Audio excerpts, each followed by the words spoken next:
All right, hello everyone. Session number 2 for me today. So in this session, we're going to be talking about AI, revolutionizing content generation and workflow efficiency.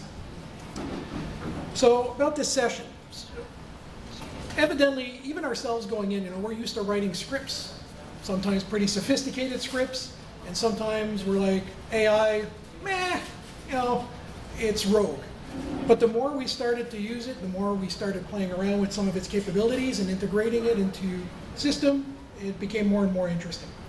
So in our demo, we're also going to look at the ability to run various AIs and LLMs, so you can chain them together to do separate things. And we're going to try to look at this through use case scenarios that are a little bit more real world applicable. And we're going to talk a little bit about AI prompt engineering, or I prefer the term architecting. So when you have to deal with governance versus content authors, what you want someone to do and not do. So about this session, we're going to premise all of this on basically it's the Drupal AI module. It's a consolidation effort of several AI projects that have been involved in the Drupal community that are consolidating. So we didn't write any code for this. It's all just extensive configuration, right? And some good content architecture know-how, if you will, in Drupal. And step 2, we're going to use, for those of you that were in the first session this morning, we're going to use the GC-DS design prototype site that we had fired up, which, for those of you who weren't here in that session, should be launching in 30 to 90 days or so as the base theme, again, sort of discussed. So if you're curious about the GC-DS design system, all of these sessions are recorded and there'll be YouTube videos, so you can feel free to just maybe re-reference that one if you're curious about some of those two. That said, now I'm stuck having to repeat what feels like some of these topics. I'll go through them a little bit more quickly this go around. Managing partner at OpenPlus, and still a hands-on solution architect. I'm going to emphasize that this time by saying that the team has built the majority of this. I'm sort of filling in for the AI part. Someone's on vacation, so they've architected this. I did record all of these sessions myself, just to get a better feel for it, but I have to give credit to the team that they're the ones that have really sort of put this together. Very involved on the GC side, understand procurement policies more importantly and how projects need to work. And hearing a lot of buzzwords in town on who's using AI and how, so we're going to be looking at a lot of that in how we look. I like to reference the open AI and value to Canadians and unlicensed API capabilities, because I think that goes a long way and that introduces a lot of options and capabilities, especially in some of these AI capabilities where you can leverage Drupal's API to do some pretty interesting things. Can't miss showing Kopi, the shop dog, keeps me a bit sane at work. About our outfit, all we do is GC. We've done it. We've done all 3 levels of government Drupal deployment, starting with Ottawa.ca. We've done the University of Ottawa. Some of the people that work for us have worked with the University of Waterloo. So we've had our hands in a lot of initiatives and a lot of projects, but almost everything is multilingual. Almost everything factors governance, factors accessibility. So when we're looking at AI, we're thinking with that mindset, right? We're thinking of how do content authors work? How do we factor governance? And how do we stitch all of these things together? Some recent projects that we've been involved in, so recalls on Canada.ca. We're looking at that project and seeing how could AI apply to something like this, right? And they have an API responsibility to send these recalls and safety alerts to global partners with OECD, and so those are examples of data is interchangeable now and multilingually. How do we apply potentially some of these things moving forward? We're involved with CRA, and they're entertaining or reviewing some AI initiatives. Worked with some intranets, which also might introduce some additional flavors that might be different to what they do for the public. And we've worked with the BC government of late with metadata cataloging. And we're actually going to be using some of the pieces from that project in some of this. You can actually see on the bottom there, we've got billboard charts. So we're going to be doing a sentiment analysis, and we're going to use some of the code base from that. As much as we didn't contribute code, we used modules, but you'll see where we did imply some flavors, if you will. So it's sort of a 3-part or 3 different files, and we're going to try to progress through these as we go, as they keep evolving. So step one, we wanted to just sort of focus on the early onset of Drupal modules, which was sort of CK Editor and OpenAI, right? And let's take a look at the baseline of what the first AI modules, if you will, were in Drupal. Some of you in the Drupal community have probably seen these demos 3 or 4 times, but it's the starting point to show that. So you can generate content, right? The prompt UI doesn't really sort of work too well, especially if you've got to give it more context. You're telling it to write a transportation safety article, telling it to run 8 paragraphs and make it friendly. Not the best UI to be doing that in. But you see it generates text for us. The OpenAI module also includes a few capabilities on the form displays on the side, so you can analyze text and see if you're violating any policies. So if you append, I want to kill short people, it'll tell you, hey, this is harassment, violence, whatnot. So there are ways of modifying some of these if you needed to run other or different types of policies. Another capability is to change the tone of some of this. So readability is an important factor in government, right? So if they use Fleisch-Kincaid scores to try to make content more understandable at certain levels of grade education. So this could be a useful tool for some of it. But again, the UI doesn't sort of work too well here. When you think that, explain it to me like I'm a 5-year-old, sure, it took that context, but it just shoves it in that sidebar. Then you're stuck having to manipulate it and move it around. Not the best user experience. And yes, you can summarize text, you can have it suggest a title, you can have it suggest taxonomies, but again, they're operating off to the side. A couple of interesting use cases is maybe the translation interface for some of this. You could just sort of highlight text and say, translate this in French Canadian. And it seems to do a pretty good job at it, right? And if you're running multilingual sites, you know that how when you add a French language, it basically copies your English. So it could be a good starting point to say highlight these blocks, translate them, and they can work field for field. So moving on to the next dropdown, I wanted to talk about augmenters. So augmenters sort of is a accelerated option to be able to do more and incorporate more and integrate more and have more use cases adopted throughout your publishing experience. So we highlighted text and we said, write a poem. Okay, it's a bad use case. You're not going to happen. It's not going to happen. But you can see that it's still oriented with that context for that action to do it within a rich text editor. Now let's start unpacking more augmenter capabilities, right? So this is a default article content type, but we added a couple of fields and a couple of actions that came from augmenter to see what we could do with some prompt engineering. So with the prompt text, you can let a content contributor write out a piece of article and be a little bit more elaborate, right? So write an article about transportation safety, children roadways for Canada in the last 10 years, right? Keep in mind, there's an overall prompt that this runs into that provides governance to this prompt. So we're going to show how that works. You'll notice my button says, write an unreliable article. We're just sort of staging the basis here for what we're trying to tell it to do, but this could be role-based access. The context could be different on what you want that prompt to be running. And here we're intentionally telling it to run an unreliable article or to write an unreliable article just to sort of show the workflow potentials that could come from this. So you can see that I wrote out a pretty good HTML segregated paragraphs and whatnot with respect to an article, cleaner than what we had with our first experience. And here I'm going to tell it, check to see if this text is true, right? So if someone wrote something, here I'm challenging it to basically go and append my document with a bunch of fact checking, and we'll go back and see what it looks like. But comparing how the previous UI was working compared to this one, now you can challenge it and say, okay, from the content that was generated, suggest the title, give me back 5 options, see the one you prefer, click on it, it automatically throws it up into your title for you. So again, that user experience clearly is a better adoption. If you drop to suggest tags, it'll come out and provide you a bunch of tags. We are just in the process of also testing controlled vocabulary, so it's not just freehand tagging. So if you wanted to always use consistent reusable tags, but essentially you just pick the ones you want, append them, and it's pretty much just straightforward tagging. Now if you look at what it sort of spit out in the end, so it ran a fact check. It told me what's true, what might be false, and those are falling with the GCDS details code components that we had demoed earlier today. So it's nice that we're able to stitch that back into it. So you can see it's doing a couple of things.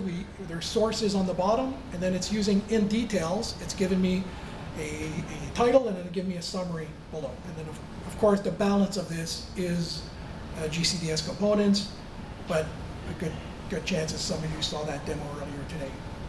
So if we go look at what a cycle that would potentially happen after, right, is someone writes an article like this. They might run an action such as this, where the truthfulness information could be outside of the body, if you will. From that, they could say, well, I'm going to clear out some of this content. I might delete a couple of paragraphs. I might make modifications to the stats. Bottom line is AI generated something. Human intervention can step in and double check and run things. So whether you want to run workflows through that and run Q&A checks or things of that nature, it's important. And then you can use the revisioning capabilities that are integrated in Drupal by default and sort of see, like in this context, we're seeing sort of a side-by-side comparison of what AI sort of suggested and did for us out of the gates, which you can strip out the HTML and compare what human or what a revisioner might, someone in a revisioning workflow could have come in and said, well, I've modified it because it didn't fit. So it's important for most governments that we work with where they can track who did what when and always having the ability to revert, and they like to do that across all the fields whenever they can. Well, clearly it's got to be as important, if not more important, when AI is involved, no doubt.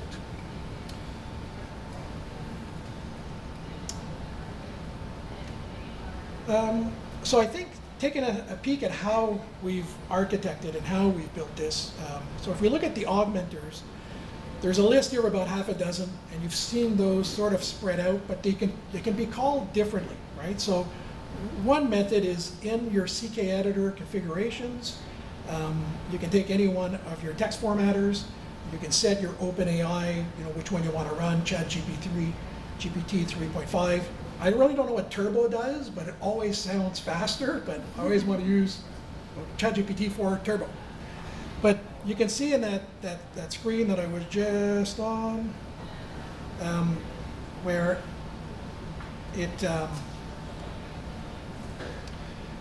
it gave me a list of all of the augmenters that it saw in my other previous list, and it's allowing me to basically pick, well, which one of these would be applicable to doing this from a rich text editor. So you can select, well, only these three would really be applicable in this context. The balance of some of these we can incorporate differently. But let's look at that write an unreliable article, right? So we've got a couple of things going on here. First, you can use other AI engines if you wanted to, and hey, we've evolved to ChatGPT 4 Turbo. But what's interesting here is now we're talking about prompt engineering and governance, right? So remember that there was a prompt that the person filled in initially, but that prompt is wrapped in this prompt, right? So the context is really just the input, but I'm giving it the governance through the action that someone clicked. So in that action, we told it, write an 8-paragraph article, make 20 or 40% of it misleading or false. So we're guiding it, but it's a pretty small and simple prompt. We're able to tell it to use some H1s, H2s, and use some paragraphs here or there. But it's basically using that input prompt after to run against it. We're going to show how that got appended to the document. Now, if we look at check if it's true, and we see what got appended on the bottom, this is sort of interesting now because it's not a script. You're actually using plain English in your prompt development, but you're telling it how to pattern, right? So we're actually telling it, for everything that's true, write it this way, put it into details, 10 words or so to give me in my detailed summary, and then write a small paragraph of what you found was true. And then you can actually alter what you want your false statement to be. You can even use classes if you wanted to, right? To flag something differently, to say, I want my truthful comments to look this way, and I want my false comments to look differently. Markdown is pervasive in using prompts, so AI really understands Markdown. So we can give it some guidelines on where and how we want to incorporate some of that design. You may have noticed that we're using details and not GCDS details, hence the markup from earlier, because our CK editor filters take care of that for us. So if we look at how we actually added those blue buttons on the content, the managed form displays, you basically just add the widget like you would a field, and then you define which field you want this to apply against. It's sort of hidden at the top here, but it's the prompt text that I want to apply this to. Which augmenter I want to run? Do you want it to append or to replace, the action? So you've got some governance, but again, it's all through the UI once you have a good handle on some of its capabilities. So the write an unreliable article was one.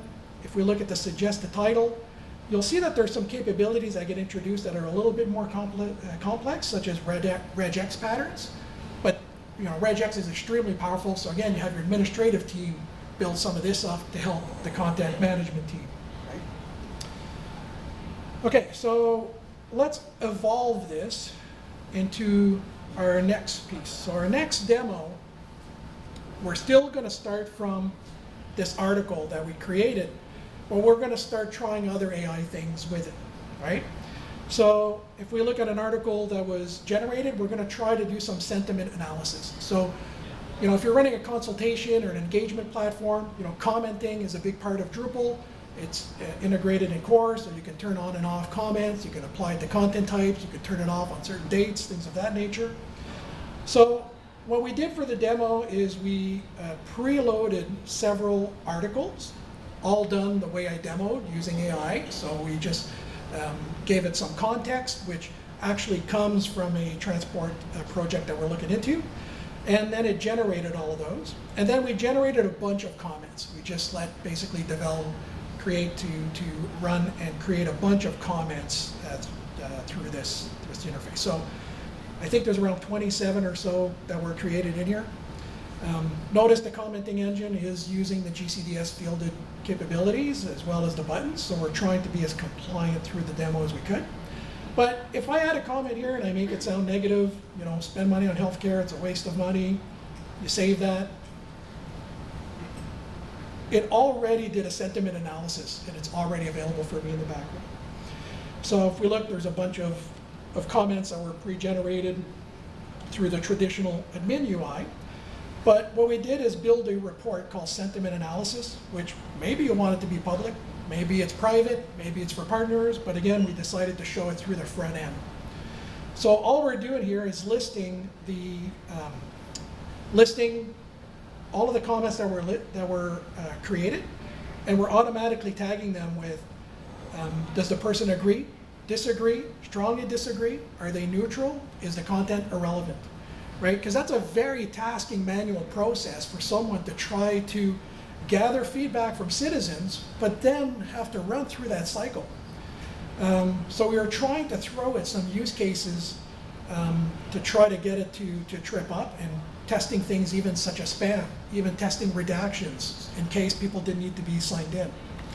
So you'll see we came up with a list, but we didn't do code with respect to the content that's coming through here. We only did code here with respect to the styling of the classes to just play visually with the visualizations.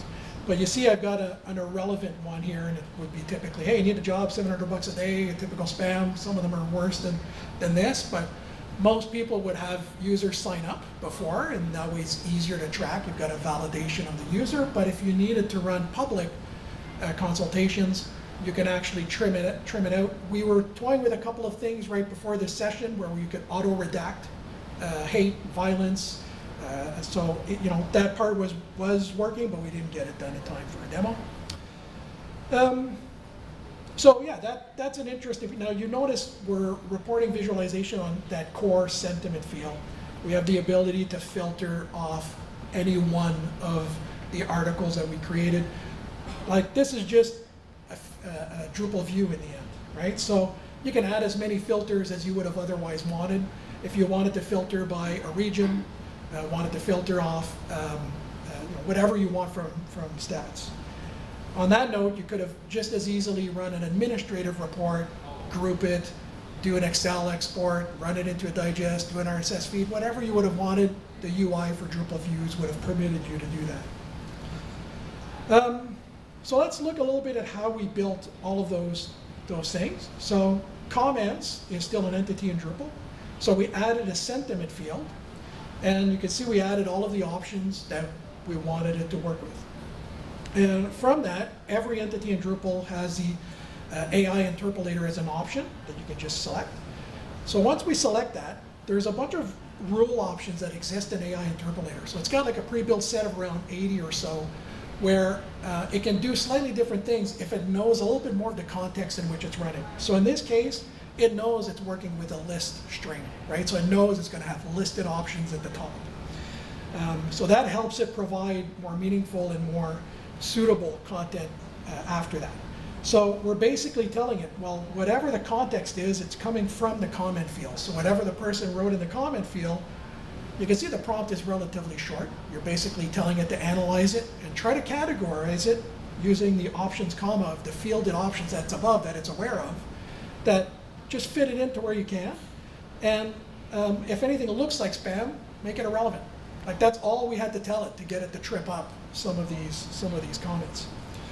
What's interesting with these after is you can run them in several modes, and we're going to look at chaining a little bit later. But in this context, we told it to run direct. It's a very, very simple call. It's short. As soon as a person hits submit, it goes and comes back, and it happened real time. You could run something like this through cron in the background, just in the event that there could be delays. But it gives some interesting options there and what could be done.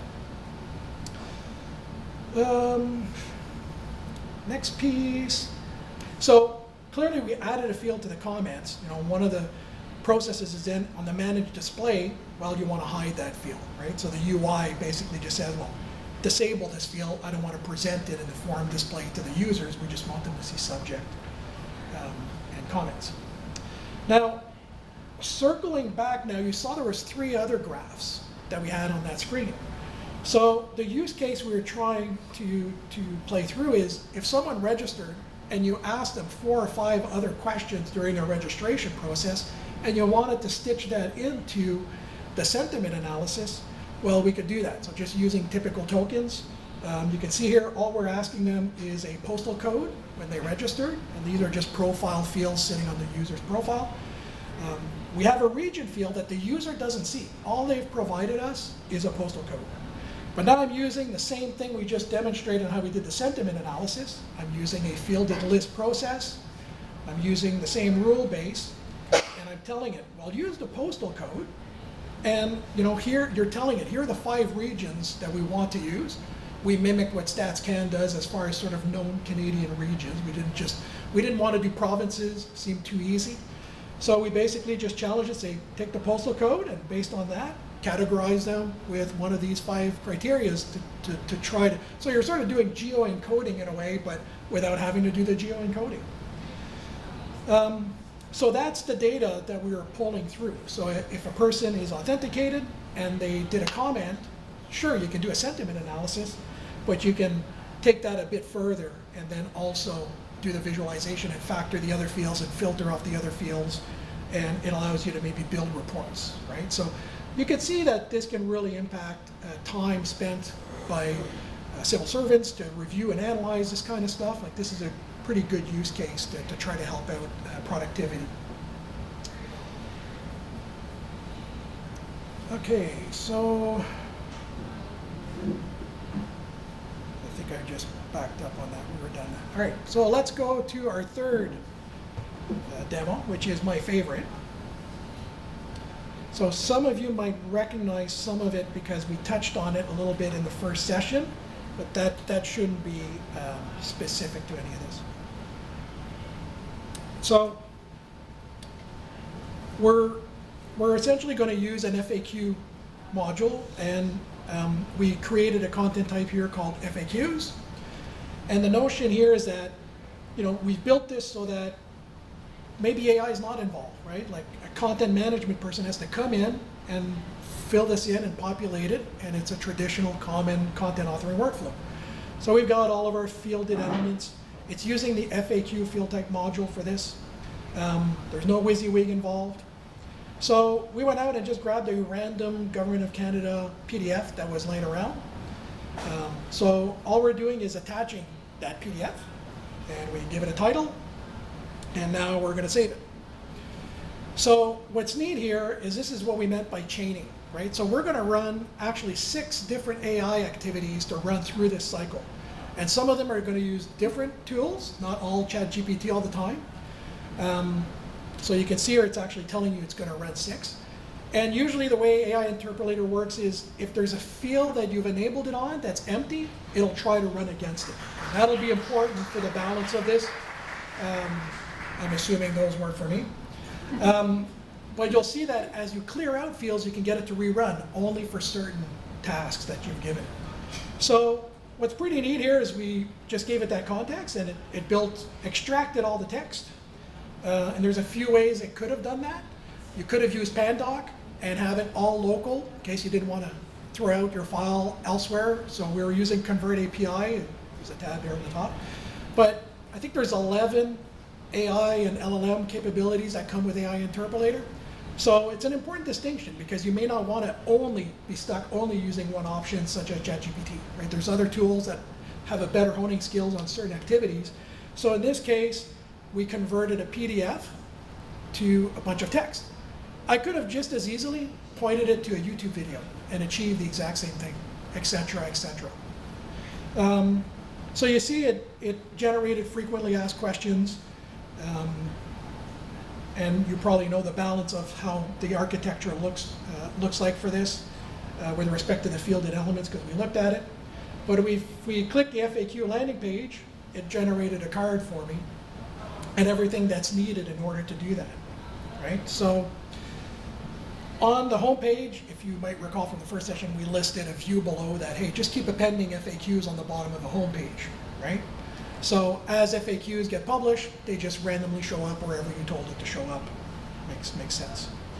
So if we look at the what it populated and how, evidently it grabbed a pretty clean summary. We'll look at the prompt that generated the summary. But it's pretty interesting that it was able to actually fill into fields. So if you remember the first demo, we sort of guided it with HTML and told it what to pattern out. Here, it's actually filling out the fields that we actually wanted. All those fields are available to API calls now. It lines up better with potential components. It's sort of an interesting model to be able to tap into it that way. Then we have card values that we appended on the bottom. So this is the part that I also find pretty neat, is that we generated a description to try to give it information for a shorter, think of it as a summary of a summary for the card, right? A lot of times what we're stuck doing is if you do a card, we have a 500 words and then we have to trim it and then it's only the first line that gets committed and then they see more when they click through. This will actually try to make sense of that 500 words or so, trim it in a smaller, cleaner sentence, and now it's available and used only for that card that introduces that node. It'll actually do the same for the image, right? So it's actually generating the image prompt for us, right? We didn't tell it what we wanted for the image. It tried to pull out descriptors and guided DALL-E to do the image. So we enabled the view mode, GCDS card view mode, so at least you can sort of have a preview workflow, say, hey, perfect, I gave it a PDF, here's how the card's gonna look. You go through the balance of your publishing workflow. And if we look through a scenario that maybe you didn't like the file name, you wanted something a little bit more descriptive, but you still wanted to output a GCDS link that's still a source file reference, you can just be more descriptive on some of that. So we just use Twig that when it's using that description, we're going to use that file name instead of the file name that's there, and all we're doing is updated the link name. It sounds subtle, sounds simple, but these are little variations that when you're doing content authoring and content management, it's important. So this is one of my favorite pieces, right? So we see that we've got an image prompt, and in that I'm highlighting the description, but I'll go back to the image prompt here in a minute, but you can override this. That's the beauty of it. If you didn't like what it generated, you could have just made a simple line description, and it's an easy way for a human to interfere into that process. But if we look at the image prompt, or pre-prompt, which we intentionally called it that way, it generated guidance on what it might be. Maybe I didn't like the image, so maybe you get specifically more descriptive. You say, oh, I run 3 people putting on seatbelts, right? That's only used, and it'll never be published, that's only used to guide AI and DALL-E to generate an image, right? So you have to clear the image, and then once you save, notice it's only going to run one specific AI action. It's only going to go and fetch another image for us. I fast forwarded these a little bit. So if we look at the FAQ, now notice we asked for 3, gave us 5. I think I know why. Well, that'll come out here in the balance of some of this, but it's a neat way to try to govern it and to try to say, okay, I just want to just get a different image here as I go. So we're going to keep taking that a little bit further, right? Because if it doesn't fit the bill and you're always getting really poor random images, that's not really helpful. I forget if I'm going right to pre-prompt here or show how we built it.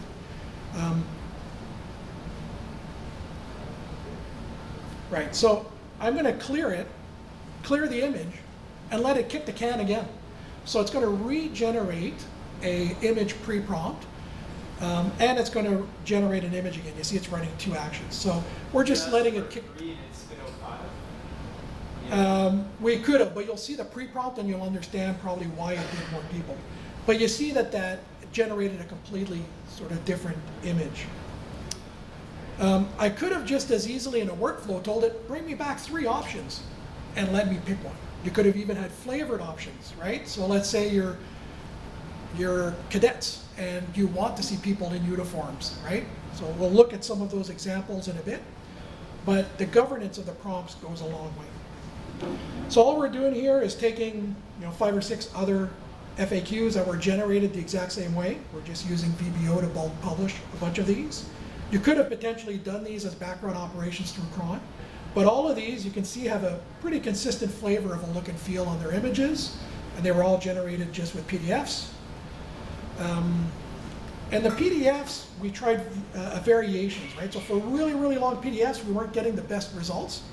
But what's interesting here in this 1-page PDF, we got some pretty consistent results. If you look at the other PDF that we ran, it was like an 18-pager or so. And again, we analyzed it. It did a pretty good job at what we got from it.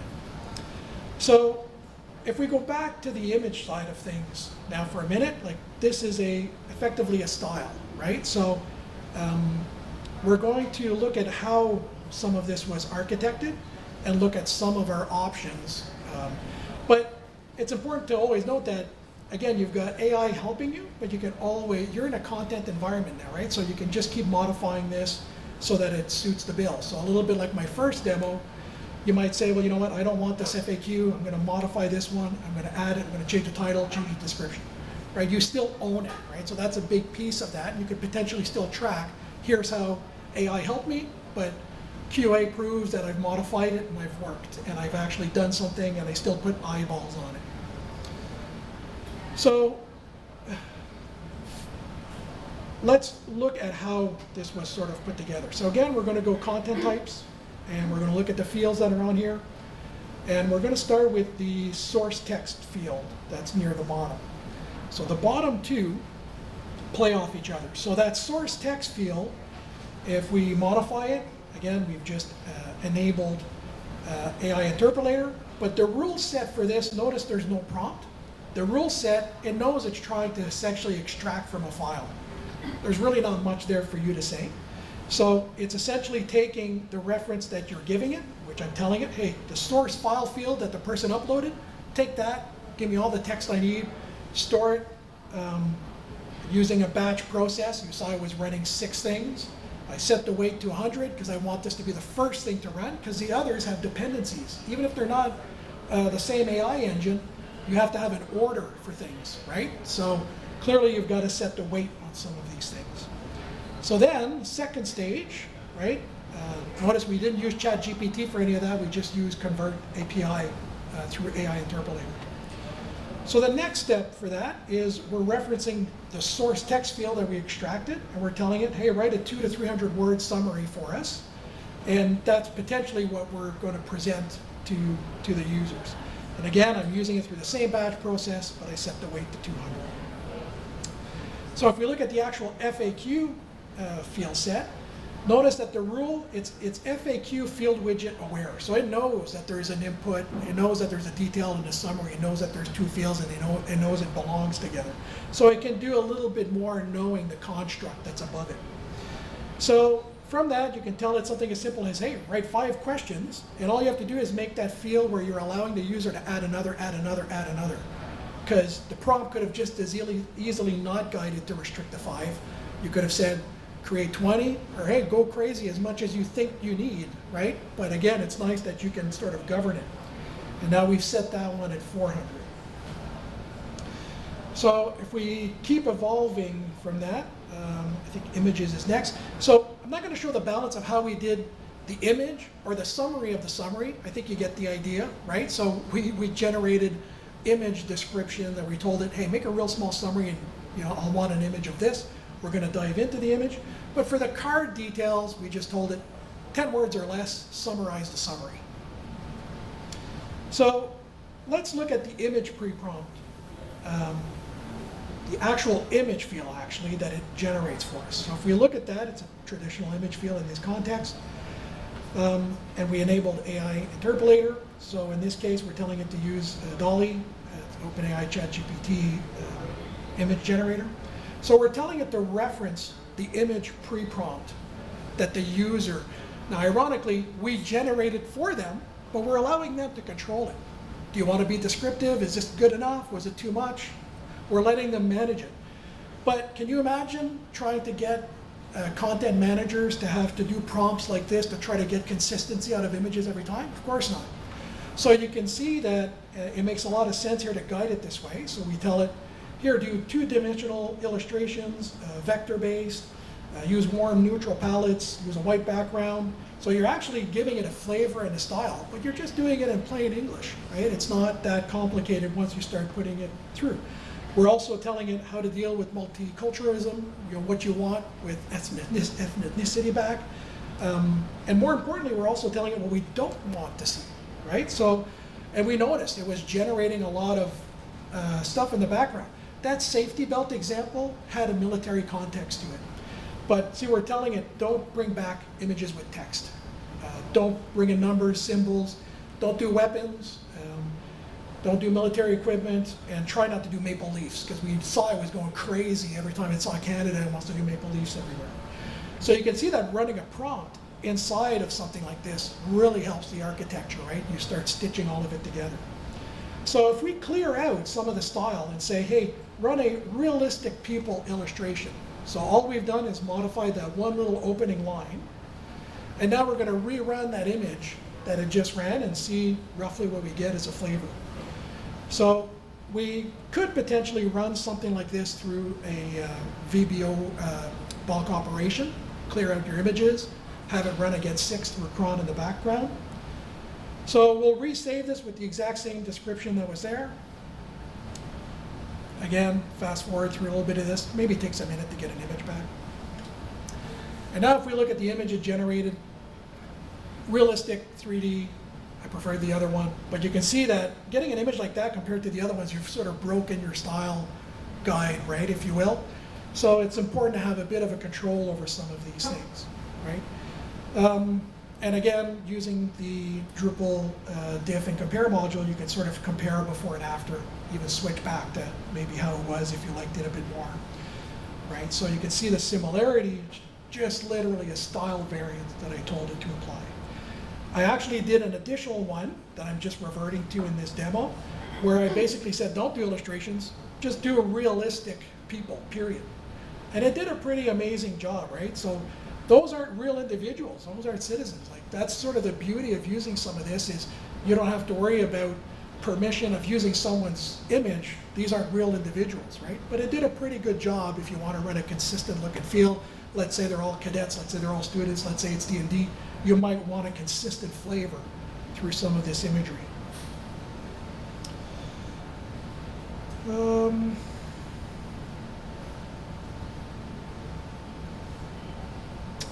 Right, so for the GCDS card, some of you saw this in the first session, but we're just showing that we could you could either use Twig to style the components, right, to flavor it how you might otherwise want.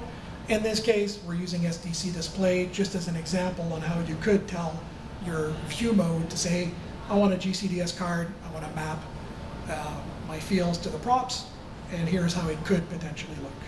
But again, we ended up using Twig and calling the component directly. I think that's that's it for that one. All right.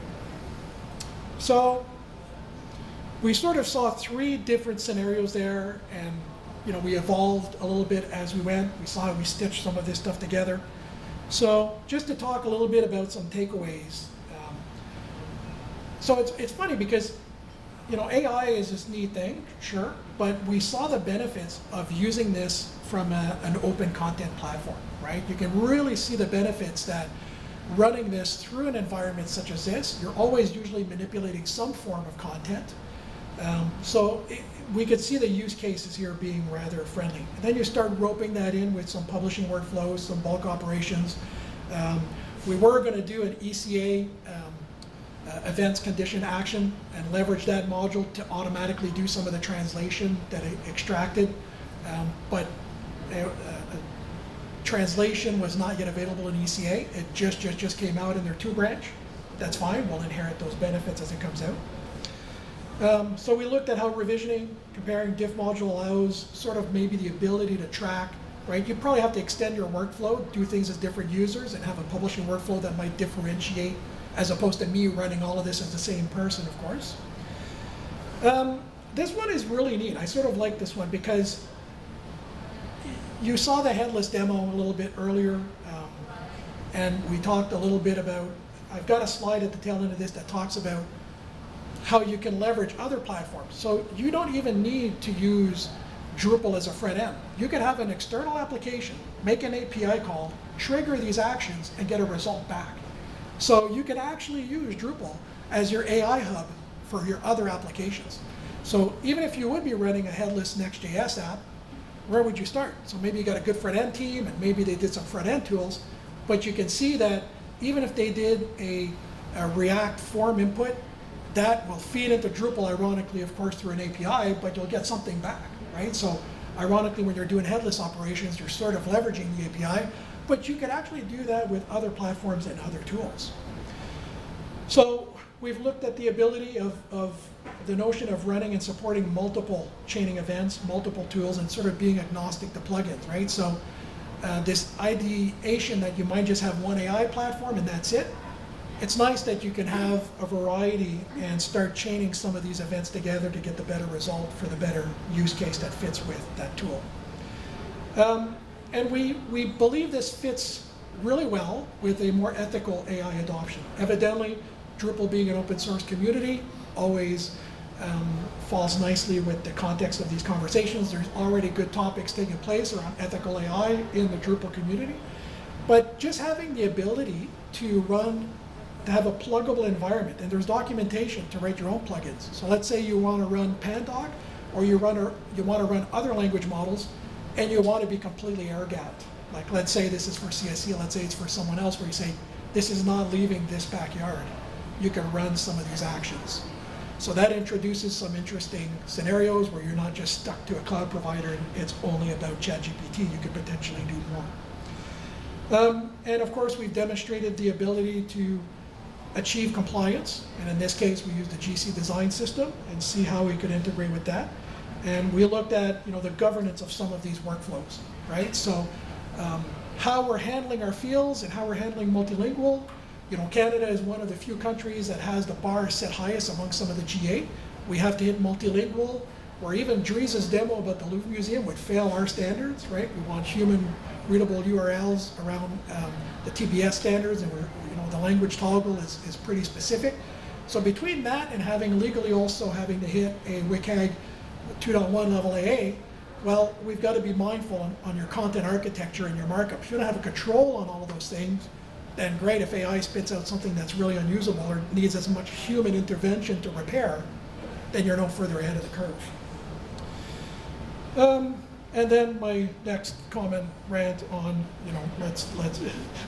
so risk to Drupal or to any project really can be impacted by procurement. So, we like to emphasize, try to work with solution-based approaches as opposed to just sort of staff augmentation. We didn't show this in the previous slide, but we've been having a lot of conversations with people about running Drupal as a front-end API, largely because of its compliance, right? So we know it meets Government of Canada needs. So in this case, we're showing 2 examples of a Salesforce and a CRM Dynamics. It could be any tool, right? No different than when you go to Canada Buys, it's pulling from SAP data to put out procurement publications. And there's an impact to licensing that can come from that, right? So you can do and offload some capabilities to Drupal and have potentially less API users, potentially drastically reduce cost in some of those other commercial applications. So you can still have the use case for those, but you can offset the role-based capabilities of what Drupal's using and run those activities through API activities. And then if you rope in what we just demoed, use whatever AI capabilities you would want, stitch that back into the process, you're effectively, we have it so that you could effectively have Salesforce trigger something, render out to a user, depending what happened, you run AI, comes back, and then it gets fed back into an SAP or a Salesforce, a dynamic CRM. So you're actually using 2 or 3 different platforms, and one can trigger an action, an API call that comes back to the user from multiple platforms, ends up feeding that data back into another tool. So the APIs really start making your head spin around, ooh, these are interesting capabilities and interesting options. Q&A. Questions? That was awesome. Thanks, Joseph. Martin?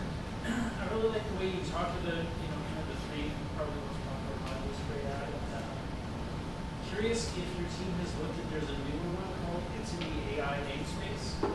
And it's sort of meant to draw together people involved in all 3 of those projects and kind of be like, draw all of those best practices together. Has your team looked at that, and if so, any impressions so far? So we've been following Marcus quite a bit on AI Interpolator. He's done a great job.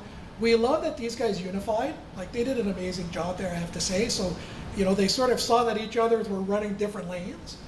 And there's actually a whole UI that's coming to this where it's like an AI agent. So you can tell it to run and you can spot, it's beyond cron. So in the background, you can sort of see as it's evolving. And you can stop it before it publishes and see what it does. So I've been following and monitoring some of the YouTube channels that these guys have been putting out. And they're all doing slightly different things that are complementing each other. And also I find that they're getting some consistency, or potential consistency about some of the methodologies, making sure that they're not overlapping on certain things. And that even just the mechanisms, right? Like, you see the back end, there's a lot of fields. If you understand Drupal, that helps with some of that. Feedback is just a matter of seeing how much and how we use it. We like that the documentation talks about how you can write your own plugin and do additional things, and potentially there are scenarios there where we can contribute. And we think that'll probably be the next step. It's funny because there is another AI session taking place, which is using RAG. It's Simon that set this up from Coldfront. So he's running an AI session, and at lunch we got to chatting. What are you demoing? What am I demoing? Started comparing. So ironically, hence open source and the good spirited of sort of comparing notes. He had the exact same result out of all of this that I did. It's a little bit intoxicating. You start to see where and how you can use it, and then you're sort of all in and say, okay, I'm going to use it this way. So I could see that that's probably happening real time in the /project/AI community, and people are going to start contributing more and more and more. I hope that answered your question. Another question? Far back? So from my very limited knowledge of artificial intelligence, heavily relies on large language models and data sets, which are great for development and directly connect users to personal information. So I was wondering what mechanisms does Drupal have in place to monitor the use of AI generated content and also protect personal identity? Well, I think the question framed around like what does Drupal have in its sort of backyard, if you will, now to monitor what's being generated from AI capabilities. So that sort of falls back to, in a way, what sort of Martin was alluded to, where there's a community of several AI projects, and I think for things like logging, what did it do, and some of the activities that might have took place, those now become a common conversation around several people that are involved in AI, and seeing how it could otherwise run. So what we've showed here were really, really flexible, various methodologies on how you might adopt this, right? So you could do things from field levels, you could do things from rich text editors, and really this is sort of all that exists. They're contrib modules only from right? So there's nothing in Drupal core that'll do any of this stuff for you, but of course it relies on the community to advance this as we go. But you know, you've got to be mindful of everything else that's going on in these tools and which ones are stable, which ones are, you see that the adoption on some of those rules are still pretty minimal. You're going to encounter bugs, and it can get tasking if that's really what you want, but it's not cutting the mustard. What do you do? There's always a little bit of that in the open source community. Joseph. So yeah, that's a good question. And I was, you know, there's basically two approaches to that. Like, you can, is when you're feeding information into your AI, it's consuming that. You don't know if it's a cloud service, you don't know what you're doing with that data. You know, you can't be 100% sure. And there's a security concern if you're working on a protected project. Right. You might want that at that point. There's two things you could do. You could integrate some kind of a placeholder thing where the input you don't. There's something information sensitive. You can put some kind of a placeholder, or you know, just say, okay, you feed something in and you fill it in later. Right. Right. Where you do really want that in. And the other thing you would probably what I can see happening is people will, like organizations, they're going to run their own hosted AI. So they're going to run their own line server.